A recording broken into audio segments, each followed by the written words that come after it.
आम जनता के लिए अयोध्या राम मंदिर को खुले अभी 2 ही दिन हुए हैं और जेब कतरों ने अपना काम शुरू कर दिया है। जी हां, राम मंदिर में भारी भीड़ का फायदा उठाकर जेब कतरे वहां आए श्रद्धालुओं के बैग्स, पॉकेट्स को निशाना बना रहे हैं और उनका कीमती सामान उड़ा ले जा रहे हैं। हेलो एवरीवन, मैं हूं नवमी और आप देख रहे हैं अनकट।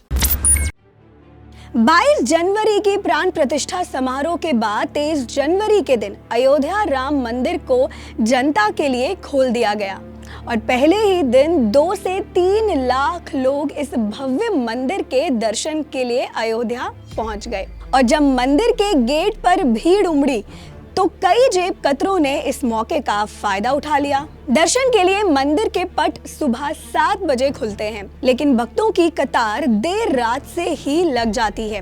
तो ऐसे में कनाडा से आई एक श्रद्धालु पूर्णिमा, जो कि राम मंदिर के दर्शन के लिए आई थी, 23 जनवरी की सुबह वो दर्शन के लिए मंदिर पहुंची। भक्तों की लंबी कतारों के बीच से रास्ता बनाते हुए उन्होंने भगवान राम के दर्शन भी कर लिए, लेकिन दर्शन के कुछ समय बाद ही उन्हें यह एहसास हुआ कि उनके हैंडबैग से पैसे गायब हो गए हैं।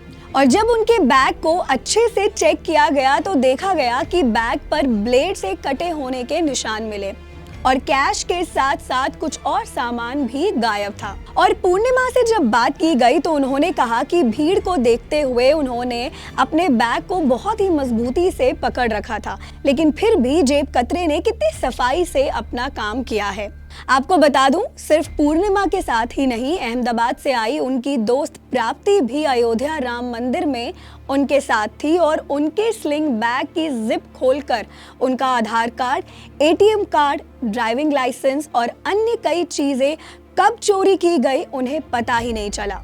चिंता की बात यह है कि इन दोनों महिलाओं ने अपने बैग्स को बहुत ही मजबूती से पकड़ रखा था, लेकिन फिर भी जेब कतरों ने कितनी सफाई से अपना काम कर दिया। कई और तीर्थ यात्रियों से जब बात की गई तो पता चला कि सिर्फ इन दोनों महिलाओं के साथ ही नहीं, बल्कि और भी कई सारे श्रद्धालुओं के साथ पिछले 2 दिनों में ऐसा हुआ है। और ऐसे में वहां के निवासियों का ये मानना है कि ये चोरी की घटनाओं के पीछे शहर के बाहर के अपराधियों का हाथ हो सकता है। उन्होंने प्रशासन से मंदिर में उचित व्यवस्था करने का आग्रह किया है ताकि दर्शन के लिए आए हुए भक्त उचित तरीके से दर्शन कर सके और ऐसी घटनाओं को रोका जा सके।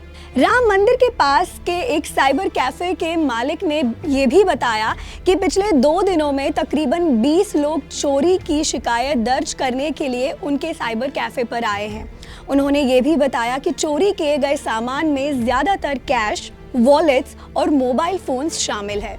इस सब केओस से बचने के लिए अब श्री राम जन्मभूमि तीर्थ क्षेत्र ट्रस्ट ने भक्तों के लिए दर्शन समय और सलाह जारी की है। भक्तों को सिर्फ सुबह 7 बजे से 11:30 बजे तक और दोपहर 2 बजे से शाम 7 बजे तक ही राम लल्ला की मूर्ति के दर्शन की अनुमति होगी। मंदिर हर दिन दोपहर 1 बजे से लेकर 3 बजे तक दर्शन के लिए बंद रहेगा। ऐसी घटनाओं से बचने के लिए सरकार को और क्या-क्या कदम उठाने चाहिए, इस पर आपकी क्या राय है, हमें कमेंट्स में जरूर बताइए। इस जानकारी को लाइक और शेयर जरूर करें और ऐसी वीडियोस के लिए देखते रहें अनकट।